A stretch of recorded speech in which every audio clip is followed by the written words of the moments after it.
Greetings, friends, and welcome back to the 3 Minute Horror Show. My name is Ben. I'm your host, and today I'm joined with Brandon from the Brandon vs. Movies YouTube channel.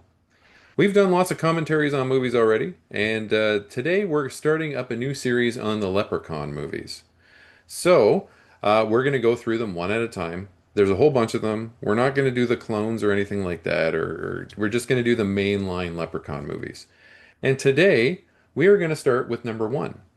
So, Leprechaun number one is from 1993. It was written and directed by a fellow named Mark Jones, and it stars one Warwick Davis, the classic quintessential Leprechaun, and one Jennifer Aniston. Can you even believe that? That's crazy. Brandon, why don't you get us started off with this movie?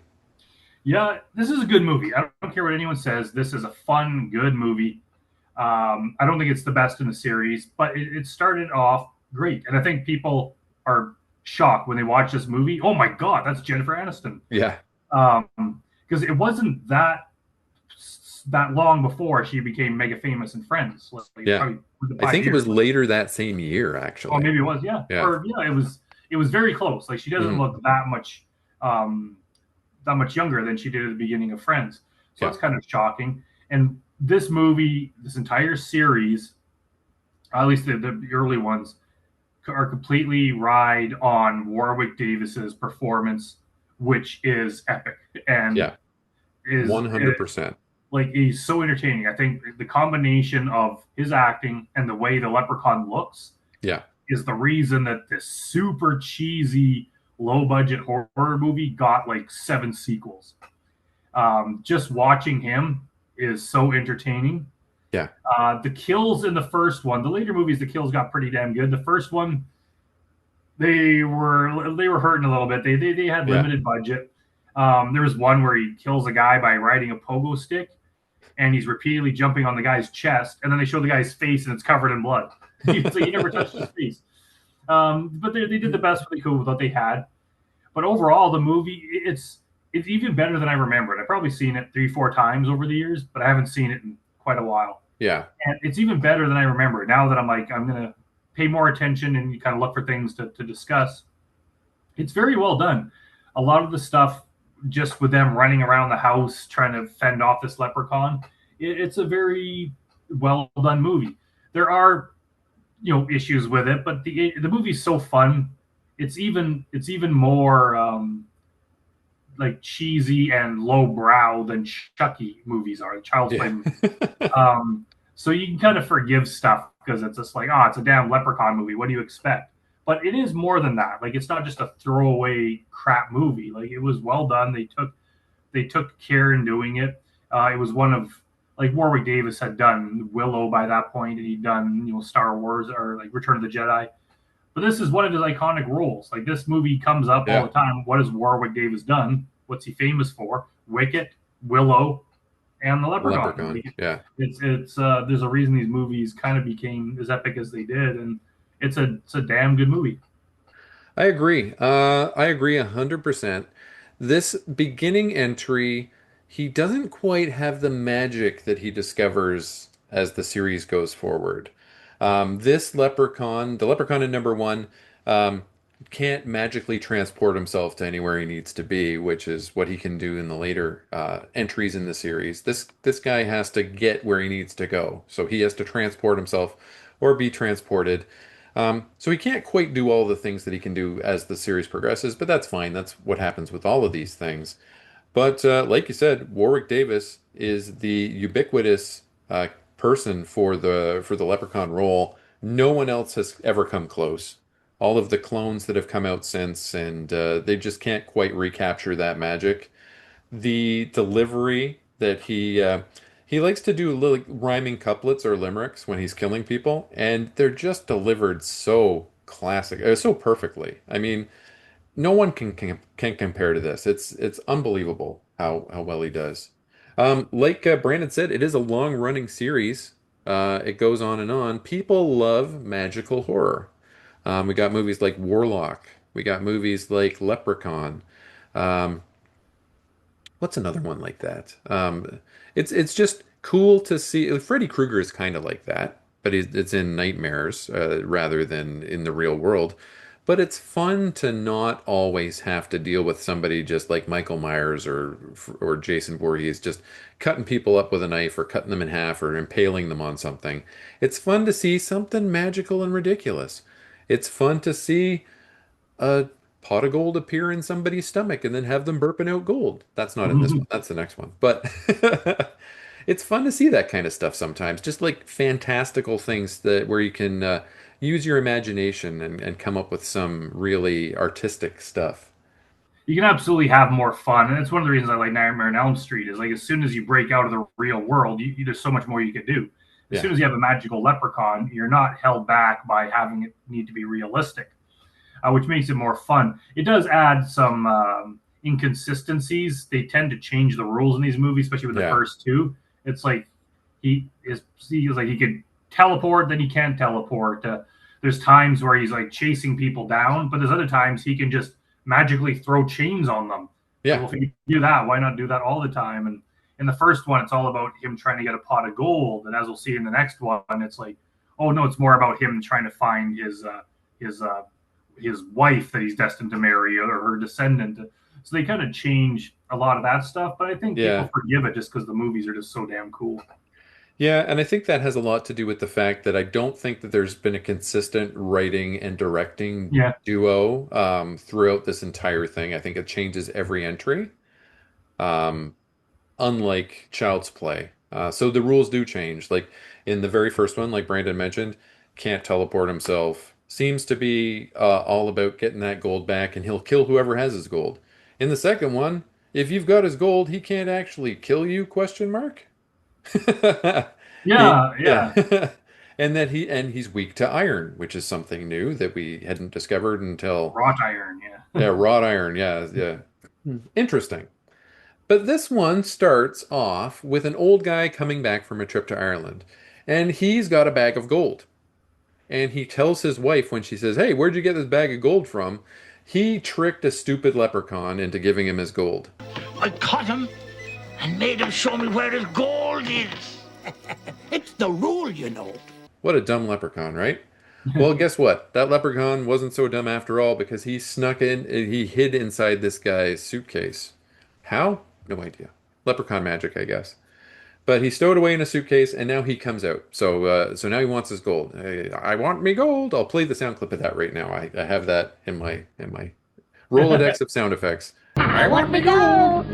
Um, so when he's confronted, this dude refuses to give back the gold. So the leprechaun kills his wife, just like outright kills the guy's wife.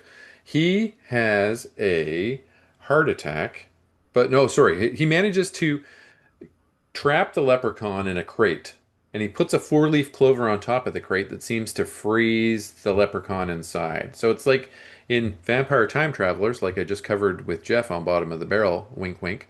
Um, if you put a crucifix on a vampire's coffin, they can't get out of the coffin. If you put a four-leaf clover on a leprechaun's crate, they can't get out of the crate and they freeze in there.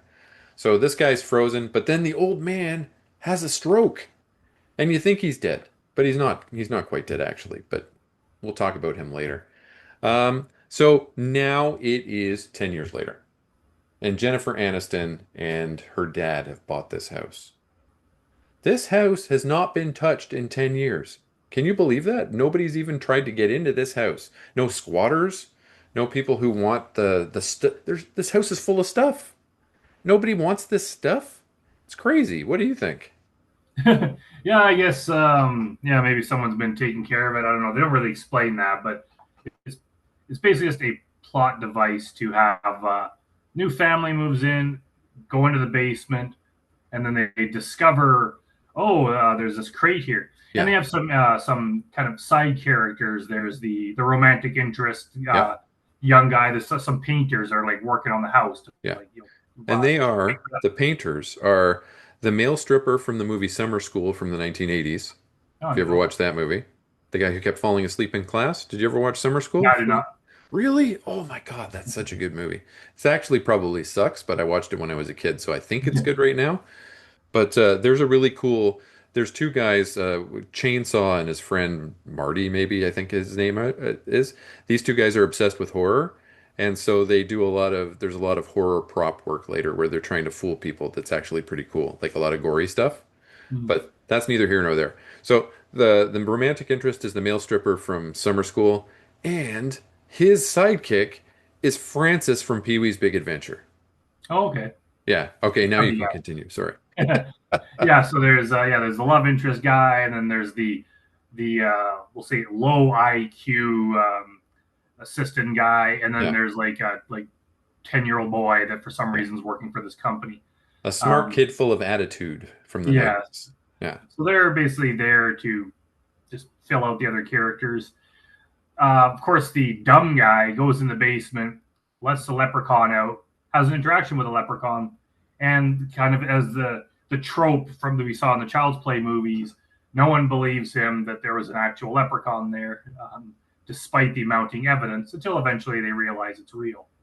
Yeah. So he's trying to prove there's a leprechaun, there's not. However, they go outside and they see a rainbow, and he's like, you know what? There's always a pot of gold at the end of the rainbow. So him and the young boy go out to find the bottom of the rainbow where they do at this old rusted up truck where they find this bag full of gold. And as soon as they have it, the leprechaun knows they have the gold and he wants to get it. I want my gold. So we do get some deaths. There's a police officer that the leprechaun kills. Yeah. The boy and the idiot employee take one of the gold coins. They want to find out if it's real, so they take Yeah. it into town to this gold dealer guy to see if he's real. And he's like, "Wow, this is old. Like, let me keep it overnight so I can research it." Yeah. So the leprechaun tracks him down, and that's the one I was referring to when he kills him with a pogo stick, Yeah. and somehow makes his face covered in blood, even though he never touches his face. But we can forgive that. Yeah, and he also manages to swallow a coin too because he's an idiot. The big Yeah, guy. yeah, Yeah. yeah. And naturally, no one's going to believe this guy when he talks about a leprechaun because he is an idiot. Although he's an adult and the 10-year-old boy is smarter than he is. He also manages, like I said, to eat a coin, which is ridiculous, and it'll come back up later. So yeah, the leprechaun kills that shop owner, and then he goes back to the farm in a go-kart. He steals a go-kart and drives it back. It's pretty funny. I like watching him drive that little go-kart. Yeah. Meanwhile, everyone, the leprechaun is going around collecting all the coins that they leave behind and killing all the people who have them for whatever reason. He manages to get them all back except for the one that's in Francis's belly. And so, Ozzy. Is his name Ozzy? yeah, his name is Ozzy, but I call him Francis because he's from Pee-wee's Big Adventure. Oh, okay. But hold on. Oh yeah, first before all that happens, the leprechaun bites the dad's hand. And so he has to go to the hospital. And so they're all at the hospital, and the leprechaun is going around town trying to. Well, that's when those other two went to go do the coin thing. When the old guy's in the hospital. Yeah. Yeah. Okay. I was just getting things straight there, everybody, because I was lost in my own notes here. So eventually he gets back all the coins except the one in Francis's belly, or we'll call him Ozzy's belly. So they have to figure out how to defeat this thing because the friends don't want to make the call that, yeah, you can go and tear open our friend's guts and get the coin out because he's pretty stupid anyway, so you can just go ahead and do that. They're better people than that. So they need to figure out a way to defeat this thing. But it turns out Old Man O'Grady, the old guy who brought the leprechaun back with him from Ireland in the first place, he is still alive and he's in the retirement home. So they head out there to ask Old Man Grady, how do you defeat a leprechaun? And how do you defeat a leprechaun, Brandon? 4-leaf clover. You use a four-leaf clover, and guess what, everybody? Four-leaf clovers just happen to grow on this farm. Can you believe it? They're growing at the Clovers farm. grow on there. They have to search them and pick through them to find the 4-leaf one. But there are four-leaf clovers in that clover patch. He swears to God. So they do eventually find one too, but not before the leprechaun kills the old guy. I think he throws him down an elevator shaft or something like that.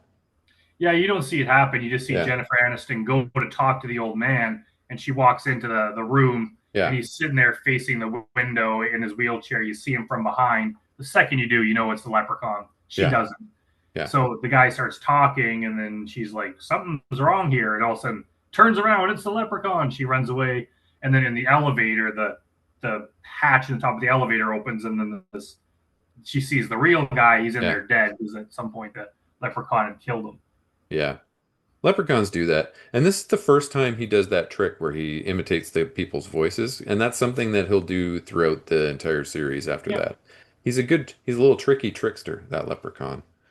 Um, Luckily, as we mentioned, four-leaf clovers grow on the farm, and they manage to find one. And Jennifer Aniston um, takes one, wraps it up in a piece of bubble gum that she's chewed up, and shoots it into into the leprechaun's mouth, and it makes him melt. And I thought that effect was pretty cool that they yeah. did. I think they spent like their entire budget for that effect. Because Yeah, some of the effects earlier on were a little bit low budget, which is fine. But that yeah, one, it's like holy shit, yeah, they went all out on that. yeah. And that's about the size of that movie. I mean, not a lot happens. There's a lot of goofy fun. There's some kills. Like Brandon mentioned, I think they blew the whole budget on making that leprechaun melt at the end. But Warwick Davis was money well spent on this series. There wouldn't have been a second one without him, I don't think. Yeah, It's his most iconic role, in my opinion, even more so than Wicket, because you can actually hear him talk and he can show his personality through and not just be like a furry cute guy. Even more so than Willow as well, because I don't know, Willow was good, but he wasn't my favorite. I don't know, I Willow was I good. loved Willow. We can Yeah, talk about that another time. Willow um, was one of the first Nintendo games I owned. Did I ever say oh, that before? Pretty neat. But yeah, yeah, sorry, go ahead. there are other movies like this. Like there's like Hobgoblin movies and Yeah, Rumpelstiltskin movies that never got sequel, or like they weren't on the same level. And it comes down yeah. to Warwick Davis. There Same with are Troll. things. Troll never really got a true sequel. It just got that Italian one that was funny. Troll 2. They there were things that like comes back to the changing mythology from the Leprechaun movies from one to the Yeah. next. They have a part in this that plays a fairly big role that the Leprechaun is obsessed with shining shoes. So if he sees shoes, he has to shine them. So at one part, they're trying to distract him so they can get away. So they go and they just start throwing a whole bunch of shoes. And he's compelled. He's like, oh, I want to kill these people, but he's compelled to run after the shoes and shine them one by one. And they just Huh. keep throwing more and more shoes as they hop in the truck and get away. And by the time of the next movie, they never bring that up again. I don't know if they ever do in the rest of the series. I can't I don't remember. know. I forgot that even happened. Yeah. It's just one of those things where it's like, oh, okay, yeah, we'll just change that rule or forget about it or whatever. But it was an odd addition. The rules change so many times. He eventually goes to space and he hangs out and he smokes a bong with iced tea. So Yeah, it's we'll get into those. Let's not we'll get get ahead of into those ourselves. as we go. Yeah. So what do you think of this one overall? I think it's great. Like you said, like not a lot happens. You can tell they had a lower budget. They couldn't have Mhm. as many kills as they wanted. There was a lot of, I would say, filler, like just stuff of the main characters doing things that don't involve dealing with Leprechaun and the kills. Mhm. But luckily, just between the acting and the writing, like it was fun enough that there was no like some of the even the Child's Play movies. There was some boring parts, and then there'd be a good part, and then more boring parts, and then a good part. Yeah. This one, even the filler kind of stuff, it kept the story going, and it was like it was fairly well done. So overall, I'd give it like 6.5, I think. Okay. Yeah. Excellent. Um, I'm fairly certain that if Jennifer Aniston hadn't hit it huge with Friends, there would never have been a sequel to this movie. Just like if they hadn't picked Warwick Davis as the Leprechaun, there would definitely not have been a second movie. I believe this one did fairly poorly in the theaters initially, but yeah, I thought it was a good movie. I gave it a 7 out of 10 overall. I enjoyed it quite a bit. The next one is I don't know. We'll talk about that one next time. Yeah. So that brings us to the end of Leprechaun, the very first Leprechaun starring Warwick Davis and Jennifer Aniston. And I hope you enjoyed listening to us talk. And please remember to subscribe to Brandon's channel, Brandon versus Movies, and subscribe to my channel. You're already here. You can click on the subscribe button. It takes 1 second to subscribe to both of us at the same time, and it costs you $0. So please go ahead and subscribe for more conversations like this, and we'll see you next time.